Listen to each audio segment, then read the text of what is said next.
Welcome. And the first question is, what's your name and where are you now?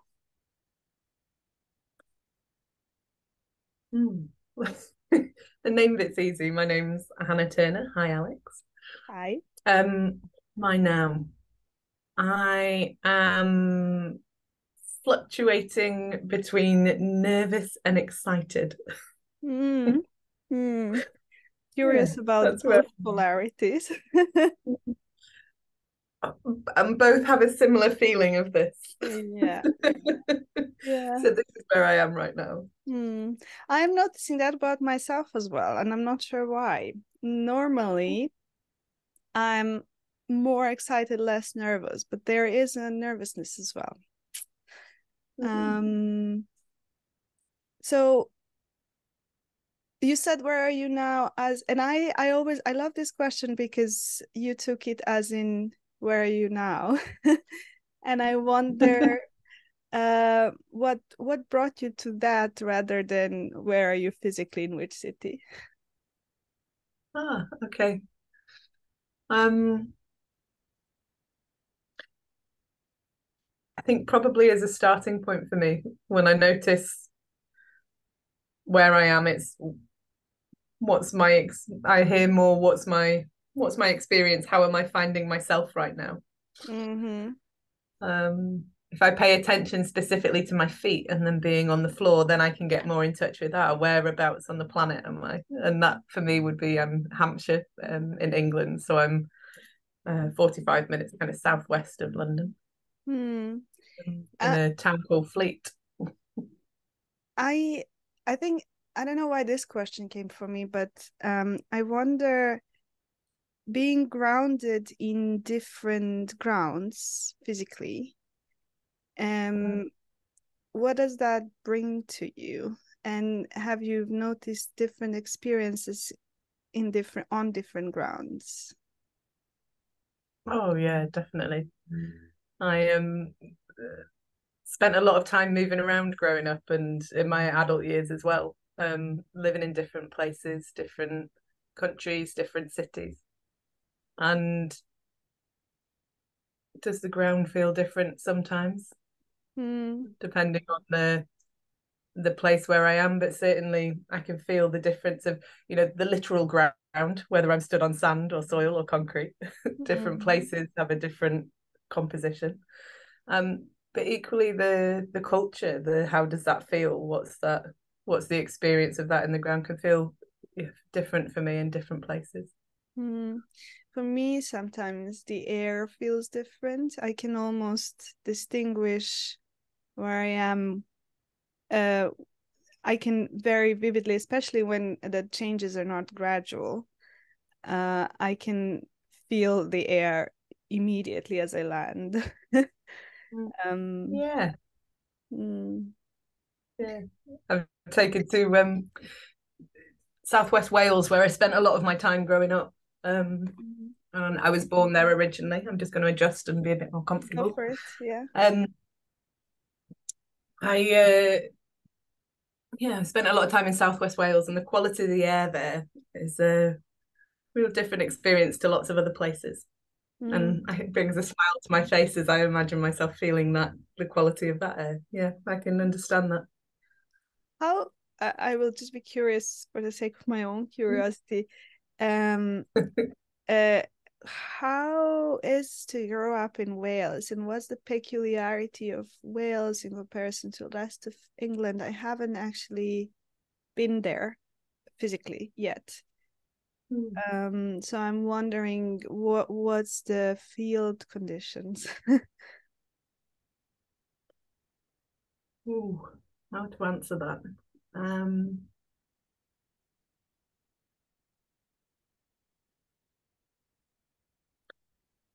I think I would to try and find words around it is quite difficult for me. I think for me, England, there's a feeling of this. Mm-hmm. Wales, there's a feeling of this. Mm. Different. Mm. Mm. Well, the words that come for me, when I saw that is somewhat stability, and this looked like exploration. Is that any close to your experience?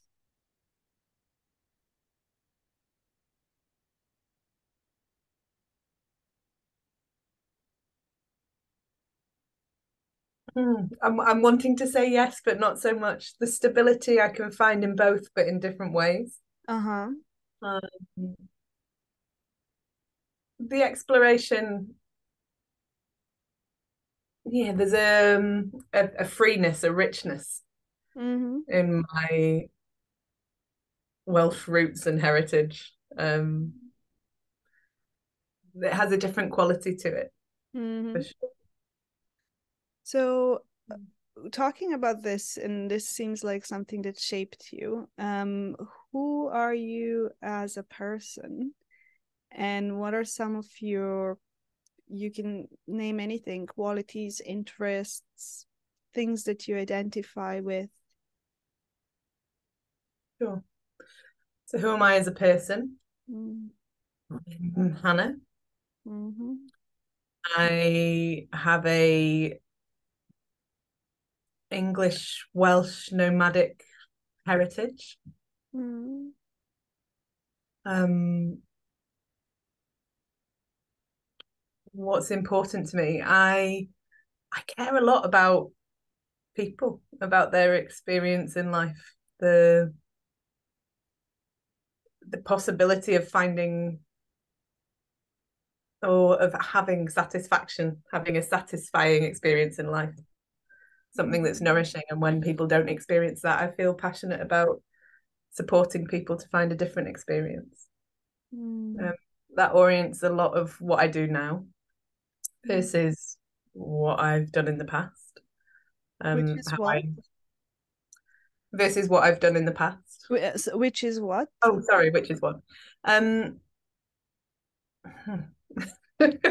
I notice I'm going, how much do I expand upon and how much do I try and stay simple in my Mhm. responses?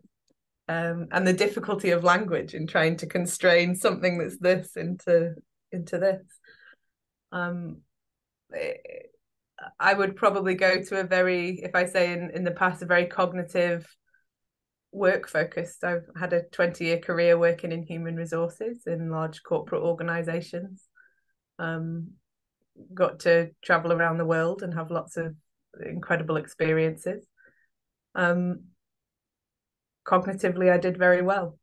And I Mm. think the word cognitive is important because it was in finding Gestalt, which is a much more recent experience, that I found my body. I found the rest of me, not just my mind. Mm. Um, so yeah, that would be historically me, quite focused here, Mm. um, I quite can relate practical, to that. and now a bit more of all of me rather than just this bit. Mm. So you found your way as well. I did, yeah. Mm.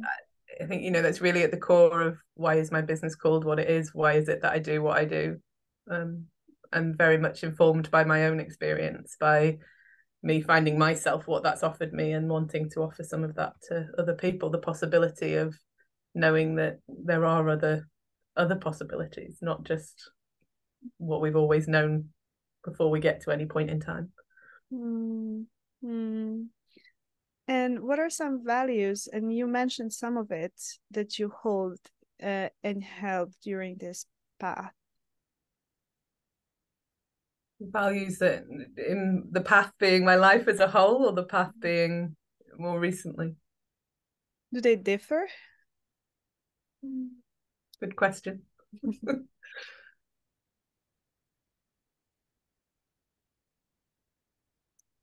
I guess the main thing that comes up for me is curiosity. My dad will often tell a story of me being 4 years old and him finding me prizing the front of the washing machine open with a knife. And when he said, "What are you doing? I want to know how it works inside." There's still a big part of that resonates with me, that has always been there for me. So I think, and I would call it a value. It's a way that I guess I live, and part of who I am, that I'm curious. Mm. Um, interested. I don't suppose that I hold the answer and the only knowing. I want to explore and find out more. Mm. And Yeah. that reminds me of whales. Yeah, Yeah. yeah, for sure.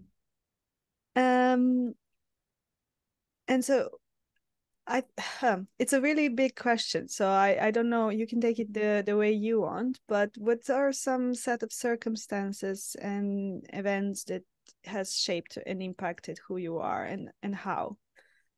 And Mm. I mean, for me, this question is always, it's difficult to say because it's a set of consecutive small events, but you might have a way of finding your answer.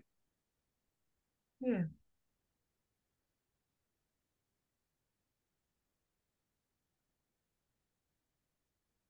I'm just debating where I go and where I pull the chunks of what are the circumstances that have affected me as I am. Um, I think I would probably group one piece, which I've touched on already, of the moving around, the living in different places, the being in different places. Of my sister for a long time called me a chameleon, or said I had chameleon-like qualities, my ability to adapt and adjust to different situations, different circumstances, and various different terms and words that can be used to describe that now. But for me, that had a big shaping of who I am, and I guess it links to the curiosity of in going and finding myself, fitting in with different cultures, different ways of being. There was a curiosity in that and an exploration, but the shaping me was more I was shaping to others, Mm-hmm. but in that finding parts of myself. Mm-hmm. And then and I would say that's a big theme throughout my, for the first 30 years of my life.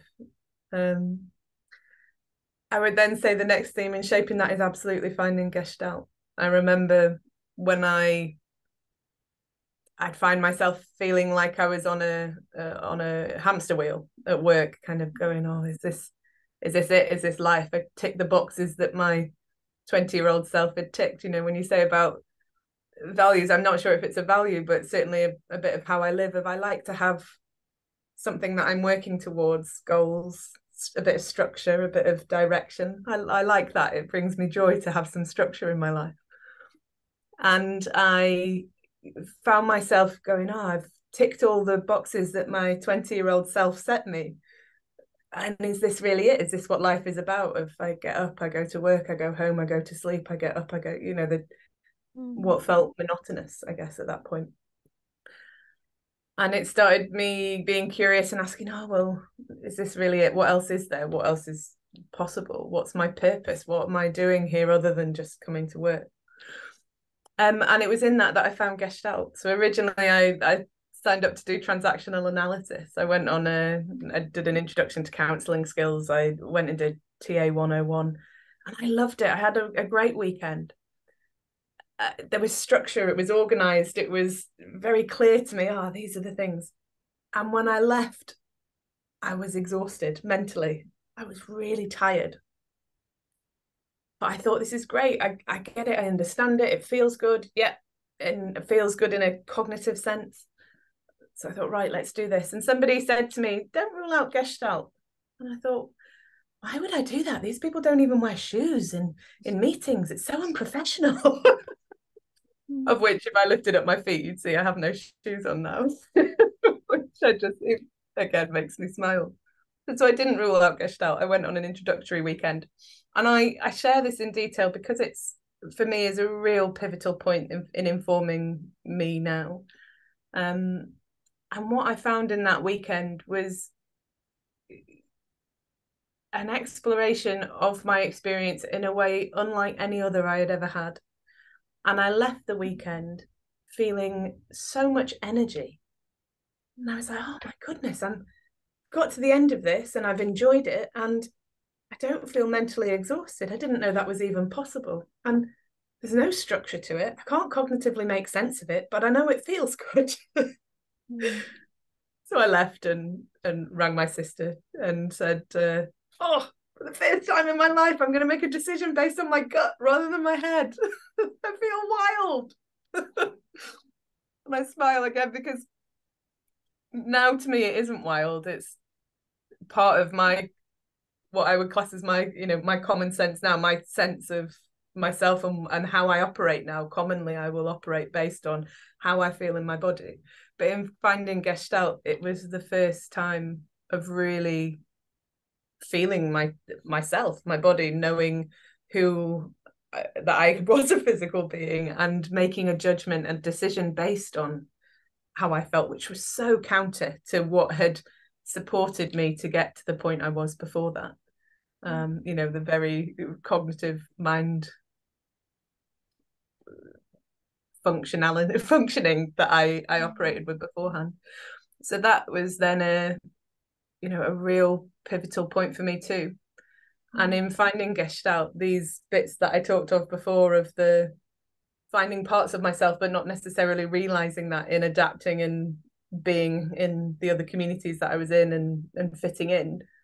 I guess then in finding Gestalt, finding more of myself, finding my body, finding my feelings, my emotions, my being in touch with somatically what happens in me as an individual has then allowed me to go, okay, so who am I now? And which of these parts from the past are me, which are not me, and who am I? So they'd probably be the two biggest things I would talk about, as both one being thematic and the other being a very specific day and moment in time over the course of my introductory weekend to Gestalt that really have been hugely pivotal in me becoming me. I had goosebumps as you were saying your Gestalt story, because it has been my experience as well, and you said a very important sentence, which is I can finally make decisions based on how I feel. And it looks trivial, but it's a journey to get there, and also it's equally simple, but it's just that we haven't been guided in doing so. And I think I've I think that was exactly why I went to Gestalt when my sister described it to me, like how does it work? Well, I mean, how her therapist worked with her, and I was like, that's exactly what I want. So yeah, I can very much resonate with what Gestalt brought. Talking about Gestalt, what were your challenges on the journey in Gestalt and in the training? Exactly the same, feeling my body. Yeah. Yeah, and I laughter has been a wonderful part of my process to learn about. I both enjoy laughter and find the support in laughter at times. But finding my body has actually been really hard. Finding how do I feel? What are my emotions? What's going on for me? And allowing myself to feel that way has been a really big part of my journey. I would probably say anger mainly. Learning that actually my anger, being in touch with it, isn't going to obliterate the world. It doesn't have that much power. Even though that's how it felt for me at the time. But learning that actually I can feel that and it's okay. And actually it can be quite joyous to allow myself to feel angry sometimes and to know, oh yeah, pretty grumpy right now. That's cool. Just another part of being human, and to accept that and be comfortable with it. So there's a real I think for me, getting comfortable with the fact that I have a body, my body has intuition that isn't just stored here in my brain. If we only focus on cognitively what we know, then we miss out on 98, I don't know what the percentage would be, but my guess would be 98% of the rest of my physical being gets missed. And it's been challenging to go, okay, so my world as I knew it, being very focused on here, has all of this possibility too. That can be overwhelming at the beginning. It is. So I would say that would probably been the biggest challenge for me, of how do I how do I find myself and the rest of me in a way that isn't too overwhelming, that I can find the rest of me slowly, is the answer for me. And in finding the rest of myself, how do I integrate that? How do I not also lose all of this wonderful richness that existed before and allow these other parts of me too and bring those things together? So how did you bring them together? It's like asking for a friend. um,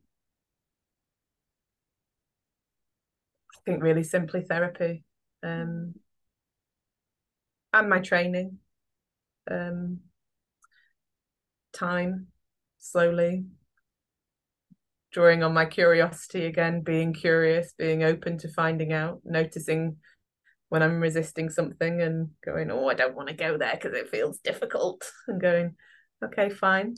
I don't want to go there because it feels difficult, but maybe I can have a little peek. So yeah, through the support of therapy, through the support of the training that I went on, through being surrounded by other people who are going on a similar journey and therefore didn't feel so isolated and felt part of the course rather than being an outlier and different to my peers or family. They're probably the three main ways in which I supported myself through that. Yeah. And as a polarity, but I kind of have an intuition that it might be the same answer. What was the most joyous part of your journey? And as a Gestalt trainee, but also maybe as a therapist? The most joyous part.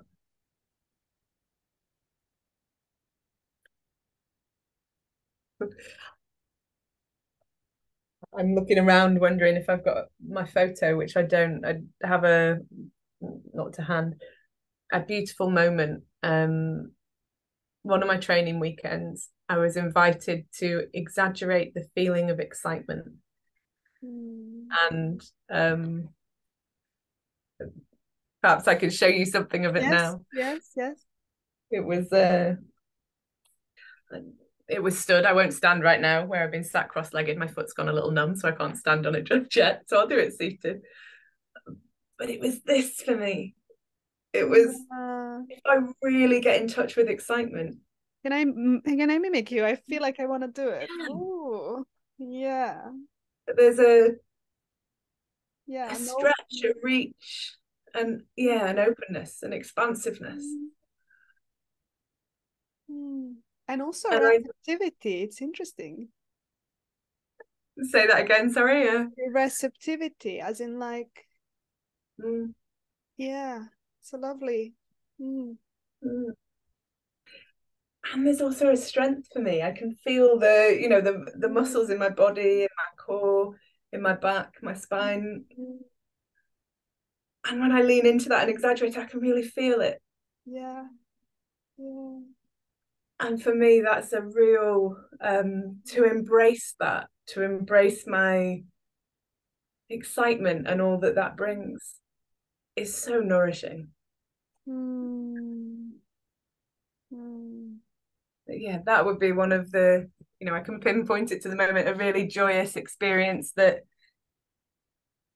I guess I still hold with me because it encourages me to feel more of myself, to be okay with feeling myself, to know that there's a real richness Mm. when I feel and I really get in touch with how I feel, Mm. what happens. And when I'm saying feeling, I'm not meaning the label of excitement or happy or joy. I'm meaning the qualities, the somatic experience of what those labels as emotions mean when I Mm. say feel, Mm. the energetic feeling of those labels. And I'm also left with another aftertaste of this. First of all, I feel like I'm more present as I did this.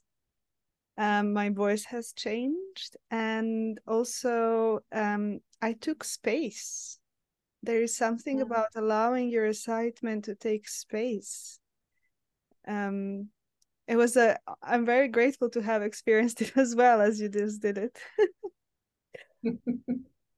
It's lovely. as you say that, Alex, you make me not you make me, as you say that, what I notice, yeah, is just how important that excitement was, because there's been times when that excitement hasn't historically wasn't permitted, or where, you know, I think within certainly the cultures that I've experienced, there can be a don't be too excited, or an embarrassment or something for others when somebody is excited. Um, so I'm, you know, I'm thinking about it as we're talking about it, and maybe something of shame, but just say, oh, for that to be lost and not to be embraced and really welcomed. Oh, how what a lovely thing to be able to embrace and to feel. And so I'm yeah, you've helped me to get in touch with the permission in that experiment that wasn't just about feeling excitement and joy, feeling excitement. It was, I think, probably the permission to really feel myself and notice feeling myself is where the joy comes from, more than the excitement itself. Yeah, I don't know why, but thank you for helping me notice that.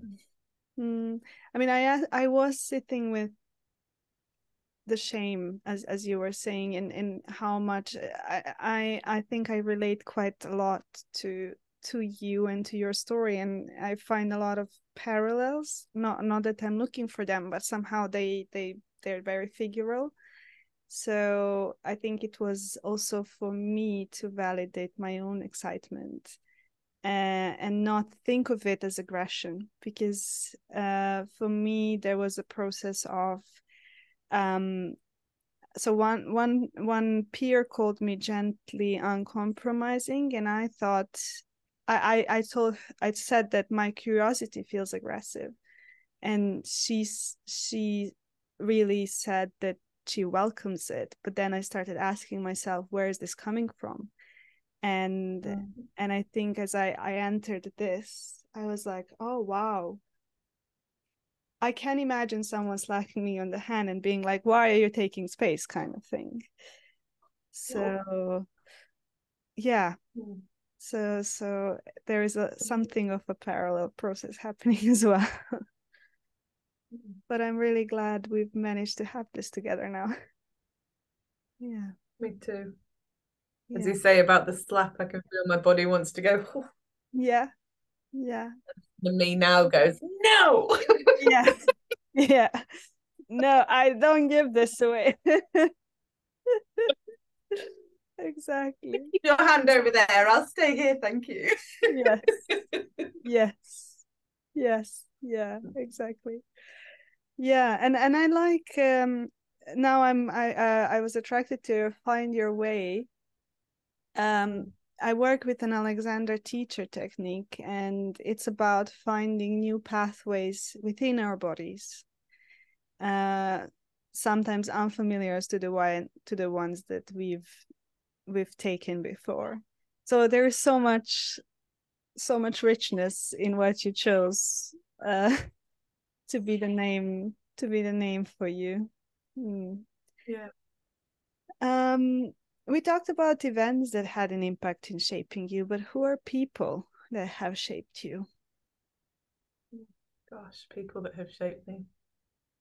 You don't need to name them, but maybe you can say in which way they've impacted you. Well, you know, and I go with every person I've ever met. Yeah. So, Yeah. yeah. Yeah. Yeah. Yeah, I feel more of the everyone. Um, I noticed myself wanting to reframe the question in order to make a few people figural, but then that somehow takes away from the reality of everyone, as I hear your question. And if we would reframe it in who has supported your excitement? Mm.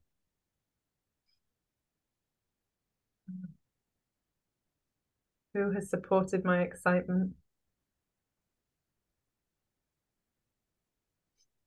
So many faces I I see as I notice that question. Um,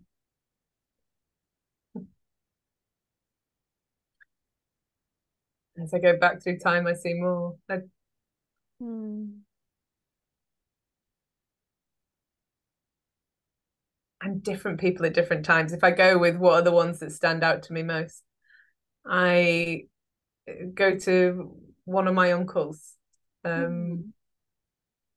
giving him a piggyback across the beach, running and having a race. Just the playfulness Mm. that he both invited and supported. Um, I go to moments with my dad of, yeah, go do it, see what happens. Um, I go to different people at work who have noticed parts of me that other people haven't necessarily noticed before and gone, I really noticed that in you, Hannah, with a smile that I find inviting. Mm. Or don't lose that part of you that I find inviting. Yeah. Um, and more recently, um, I notice I'm pausing because I'm wondering, I wonder how she would feel about being named, but I'll name her. Ruth Nightingale has been a huge support for my excitement. It was with her that I experienced this for the first time. Mm. Um, yeah, she's significant to me. Mm. And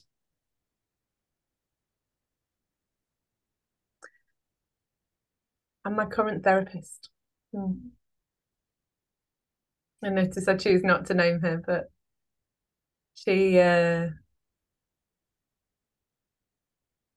offers a real, yeah, a real invite again for Mm. me to step into my excitement. Mm. I was sitting with how much of Ruth I see in you. And actually I was sitting with this from the beginning. I was sitting of its subtle movements, and I can see her there. I can see almost experience her with us. Yeah, it is lovely to see the impact that some people, and in a way, in this context, I would use the word imprint that some Yeah. people leave us with. Yeah. I can really notice your choice of the word imprint, and I can go, yeah, I can see that. And for me, it's something more than that. Mm-hmm. Um, it's that she's allowed me to, or she's support. It's not allowed because Yeah, it's not yeah. necessarily permission, but she's really supported me to find that part of myself and to bring Yes. that part of Yeah. myself forward. Yes. Yeah. And so that part of me is informed by Ruth, and it's me. Yes. Yes. Yeah. Uh, Yeah. and and I feel really fond and a lot of love that she's allowed me to bring those parts of myself out. Hmm. And I love the words you used. Uh, invite. Mm. Invite is such um well, opening word, but it's also it's for me at least, it's such a support, is in the sense of sometimes we cannot see these parts of us, and someone invites us just by their way of being, which is sometimes um my impression of Ruth. It's just her way of being that gives the permission. Um Yes. Versus as well, sometimes giving, you've mentioned one of, I don't know who you mentioned, but something about, I noticed that about you. And a part of you knows it's there, but there is internally feels like it's hidden from you. So when someone notices that, then you start to embrace it and embody it more and more and more and be okay with having it. So it's just a lovely thing in kind of growing and having that support to bring out more and more parts of ourselves. Yeah. It's almost the metaphor that comes up for me is like a flower, Yeah. and Oh. it's there, but the petals are merging. Yes. Oh, I got The, the goosebump. Yeah. Yeah. and it Yeah. really is that for me of, when you say, who am I? If I don't think I'm necessarily yet in full bloom. I'm sure there's parts of me that over time will fade and other new parts of me that will emerge. I'm sure that will continue to happen. But right now, if I look at those parts, that Ruth has supported, or the parts of me that we're talking about at the moment, are somebody who finds a lot of energy, finds myself in noticing my body, how I feel, what's happening for me. That's kind of a petal that comes out as that. There's another part of me that who I am is someone who likes to move. Yeah. I don't want to be constrained in my body like this. I want to be able to bring more than just my words, but the movement supports me in that too. Yeah. So who am I? I'm more than just this. Yeah. I'm also this and this. It was just lovely to witness this. This is what I'm left with. What was lovely about this, Alex? Uh, it feels like it really felt like watching nature in action. Uh, that's what I experienced. Is I could imagine, I could really picture different parts of you, and kind of embodying that, opening up. And then this for me was an invitation. As you're opening up, there is an invitation. And so it was I guess, a lovely metaphor for life for me. As I open parts of me up, I invite others to maybe do the same. And that's not an active. It doesn't have to be an active act, but even just by doing so, just by being like the rose, one invites the beauty in others and other parts in others. So that's where the beauty was lying for me. Yeah. It's I want to say lovely to hear that, but actually I can feel my excitement again. Yeah. And that's what this work for me is about the how do I find more of myself? Find your way is ultimately started with me finding my way. How do I find more of myself, more of what feels natural for me in the world, rather than me forcing myself into a shape that fits for other people? How do I find what works for me, what fits for me? And I hope in a way that fosters connection with others, which it does. I know it does. Yeah. And in me being more of myself, what that invites, the word that you used before, of others to be more of themselves and to find their way and to find what shape fits for them. And this isn't about me feeling myself as a rose and expecting other people to find the same. Absolutely not. Some people, they'll find they're a forget-me-not, for others a leaf, for others a stick of wood. I don't know, but it's not an invite to be the same. Yeah. But an invite to find your own version of that. Yeah. And I'm sitting with as well that no matter what our version of that is, there will be some of those parts that we can connect through. And so yeah. It was just a lovely thing to experience, and I actually had to Google as you were speaking, what's the name of the Pearls Hefferline Goodman book, because I know only excitement and the other part is growth in human personality.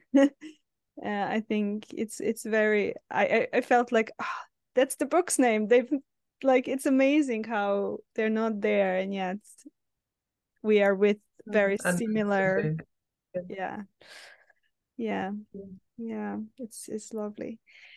Um, as we were speaking about experiencing yourself, how do you experience yourself in your gender, and how does that how what was your journey there, and was there one? yeah, this is something that I is a real current curiosity for me. Back to Mm. my curiosity. It's a question that I guess is still really open for me at the moment of what does that mean to me? And what I've found in my curiosity, what fits for me is the if I look at the history of the word, I think it's called epistemology, the I might have got that word wrong, but the history of the word Yeah, yeah, itself and how it's come to yeah. being.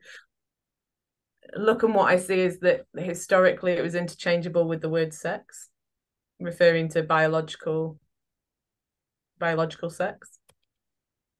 That I find easier to answer. That I've born female with female organs. I can much more quickly go, oh, okay, that's my biological sex. And gender, as I understand it now, being more of a separate from sex, being distinct from, and being a societal construct of a way of supporting individuals to name something of how they identify. Mm. That's a bit for me where it gets a bit harder to answer. Mm. I guess because if I, what we were talking about before of if I fit in with or if I, and what of myself do I find? If I go with what I understand to be the societal construct of gender, then I'd probably say I'm a woman. But if I go with less of the labels and more of the importance of gender being about permission for people to find their way of identifying, Mm. then I would say I'm a Hannah. Mm. Mm. So it's a question that and I have no doubt that in time and with my curiosity and as I explore this more, that what unfolds will inevitably change over time. But that's where I'm at with that question right now, Mm. is Yeah, that I'm a Hannah. I can very much relate to that, as in like my journey with that construct was always like I I don't question it until someone tells me you can't do this because this is your gender. And then you kind of need to unpack it. At least this was my story, where I was like, well, like you're a woman, you can't be successful, or you're a woman, you can't XYZ. And then you start to be like, what is this gender? And then what does this mean? And why by being this I can't reach for things that me as Alexandra feel like I have no problems with doing. Um and so at least for me, I I felt that gender was something more of um a thing I need to understand because someone judges me for it. Yeah. But not necessarily that I had an interest in it. Mm. Yeah. Mm.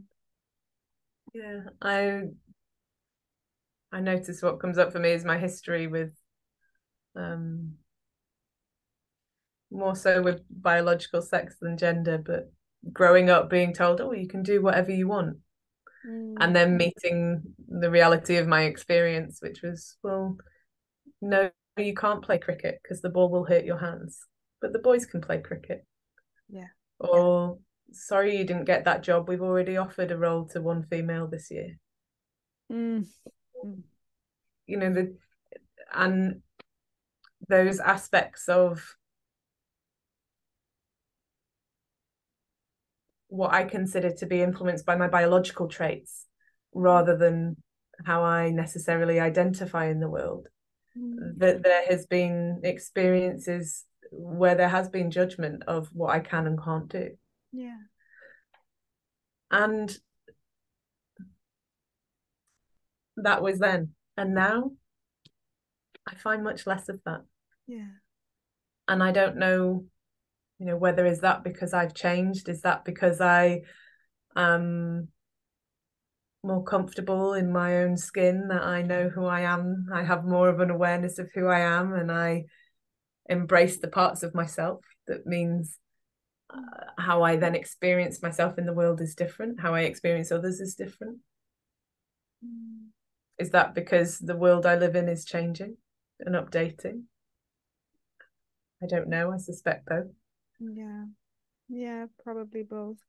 Yeah. Mm. Yeah, and I find it also very interesting when people talk about sex and biology and forget variability and variety in biology itself.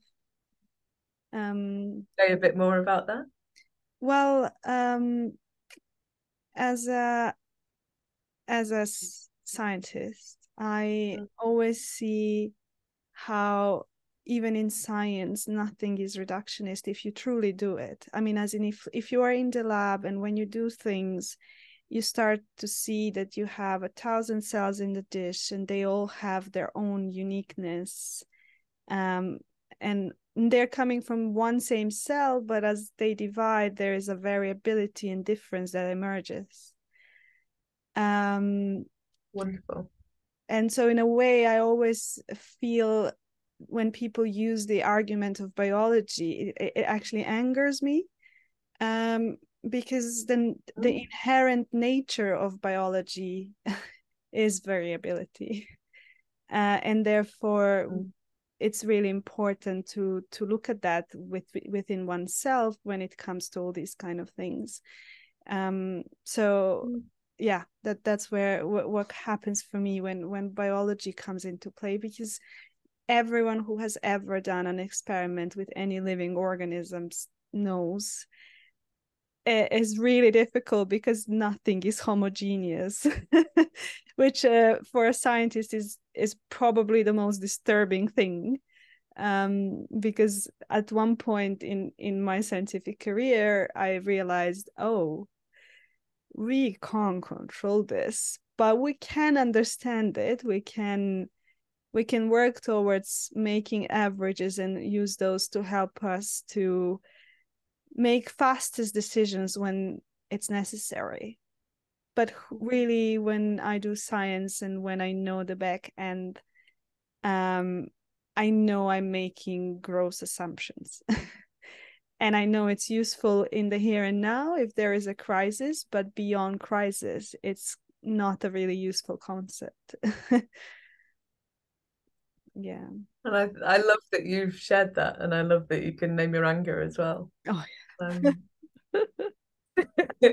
and I guess what I notice is that for me, how challenging I find labels yeah. of this or that, or Yeah.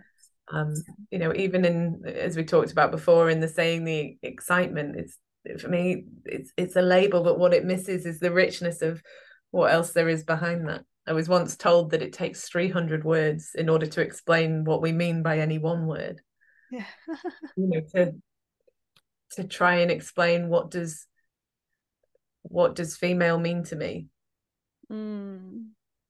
would require so many more words, and I have no doubt that if I asked somebody else what female meant to them, it would be a very different response, I imagine. Mm. So Mm. I find challenge in trying to identify myself as a label or a handful of labels. Yeah. That, how do I get close to something which hopefully another can connect, find some connection with me on, maybe. but also know that so much is lost in that as well. Yeah. Which is why I get back to, if I have to pick one label, it would be Hannah. Yeah. Mm. What is the word? Do you know what your name means? As in, like, does it have a meaning? As in, like, Alexandra has this underlying protector of people. Does it? Oh. Does Hannah have a name origin meaning? I understand it does in Hebrew, and the definition for me escapes me right now. Okay. I might have to take that away and have a look when we Okay. finish today. I mean, it's something I really like. Even with my clients, it brings me a lot of joy to speak about that with them. It's a very me thing, as in, like, I do it for me. Um, Yeah. because it's lovely to see how sometimes people are far away from their name meanings and not in touch with them, and where's the gap created. um, yeah. Um, how do you experience yourself in your age, and what does age mean to you? Mm. How do I experience myself in my age? Full of energy and slightly achy at times. Yeah. That's probably how I experience myself in my age. What does it mean to me? I think for me, it's a marker of a passing of time, Mm, a waypoint, if you like, a way of being able to notice how time passes. mm, Um,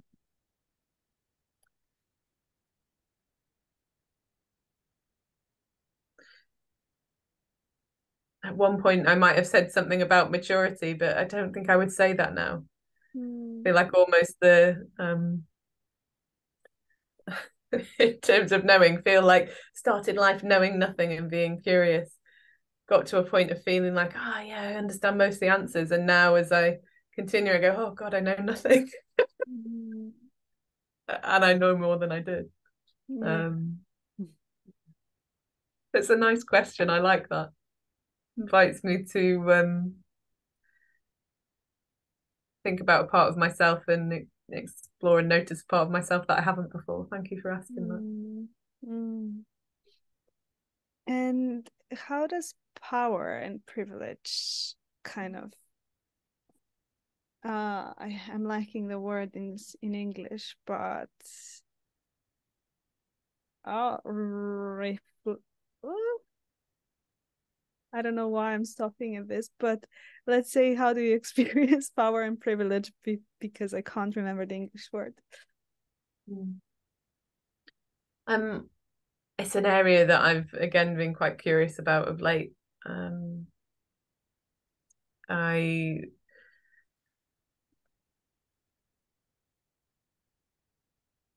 I noticed I paused because it feels like a big question, and It there's is. again a lot I could say, and I'm going, okay, so how do I navigate this? What do I want to say or share of what? Um, so my experience of power and privilege and my power and my privilege has really changed over the last few years.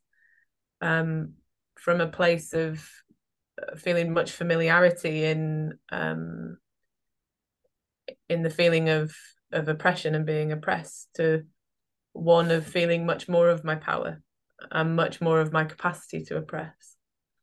And not that I want to, but in a aspect of reality, and it happens, and some of that is within my control and some of that is not necessarily as much within my control, is more out with my control. I think it plays into some and all and a lot of what we've already talked about of my experience of changing to fit in with different cultures, very much being influenced by power, of the power of others to reject me, Mm. to feel isolated, to not feel like I belong, the want to belong, Mm. the power that I have in my ability to chameleon, as my sister would describe, in order to fit in order to perhaps not stand out too much when I want or need to.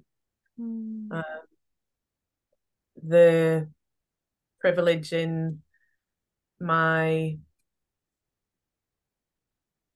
being able to speak English, Mm. going to conferences and not having to worry about, am I going to be able to understand? Taking it for granted that I can go to a conference and know what knowledge is being shared because it'll be in English. There's a huge privilege in that. Um, so it's something that I'm still curious about, still learning about, Mm. um, finding more of myself, accepting more of my my power and my privilege, and in doing so, then my experience of feeling oppressed lessens significantly. Mm. Um, so yeah, much to be explored, I think, in that space, but I also think it relates to lots and everything that we've talked about today as well. Mm. Mm. Maybe just to add on this, for example, the excitement is allowing one's excitement is stepping into your personal power as well.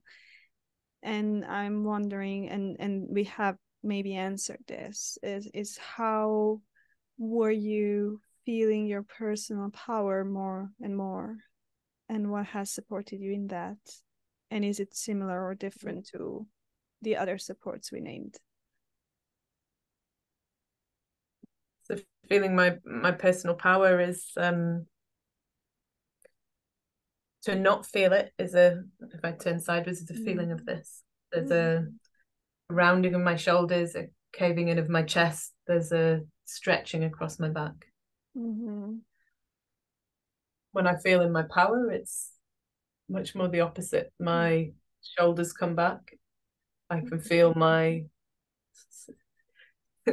the scapulars, the bones at the back of my shoulders, at the back of my ribs. I can feel those down my spine. I can feel my chest broadening. My breathing deepens, it broadens. Mm. Become aware of my feet on the floor more, the chair underneath the back of my legs. Mm.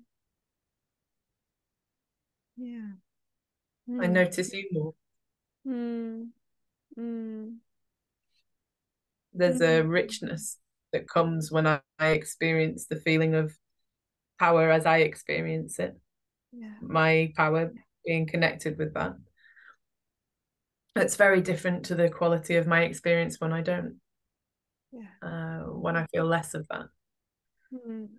When I feel less of myself, almost Yeah. as if parts of myself get shut off or shut down, hidden.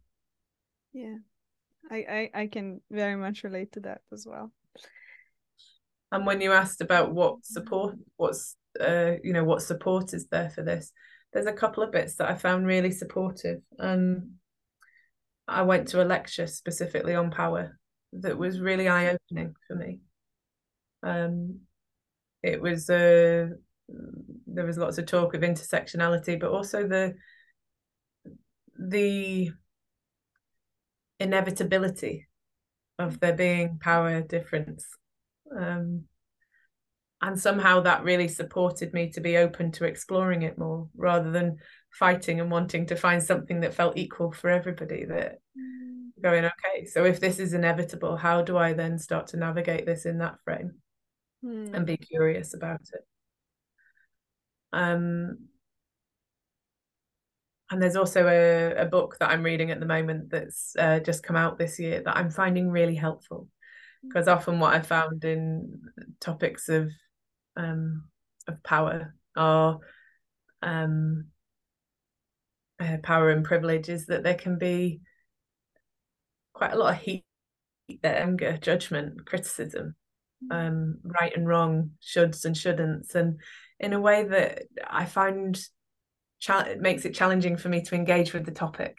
Mm. I feel a level of, if I can feel a level of what I experience as threat, then I find it very hard to push myself into that space. Everything in my being wants me to withdraw and stay safe somewhere else. Mm.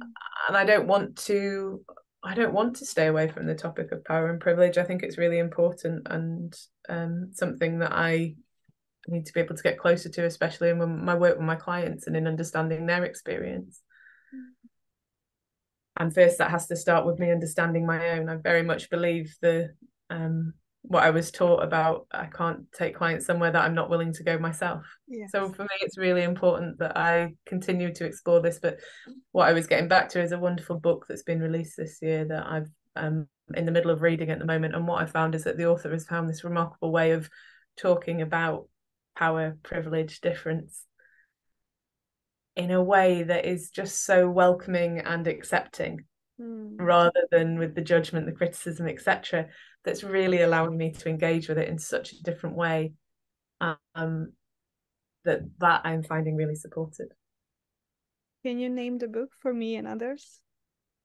Yes, if I'm allowed to, that would be wonderful. Yeah. It's called Different Bodies by Nick Totten. Oh, I love Nick Totten. Okay, I didn't know. Okay, I really love the way he writes. I love all the. Oh, lovely. I'm Me curious too. now. I find it really accessible Yeah, to read and written in a way that doesn't feel like a textbook. Like I want to keep turning the pages. yeah, It's yeah, I'm yeah, really enjoying it. yeah. I feel like you can slowly wrap up, and I wonder, is there a question I haven't asked, but you feel a burning desire to answer or to bring into the field, as more of Hannah?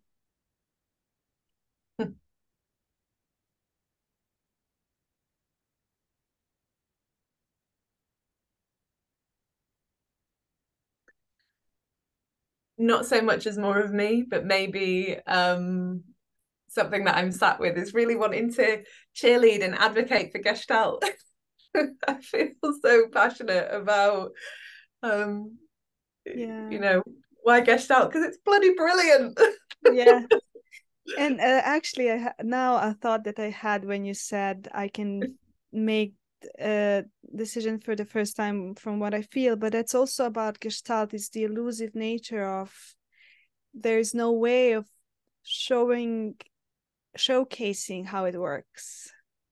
It's and that's, for me at least, it's a bit of how to say, like frustration, as in, like, you really just need to try it, and without the experience there is no finding a new way or finding your way. And so We have to be.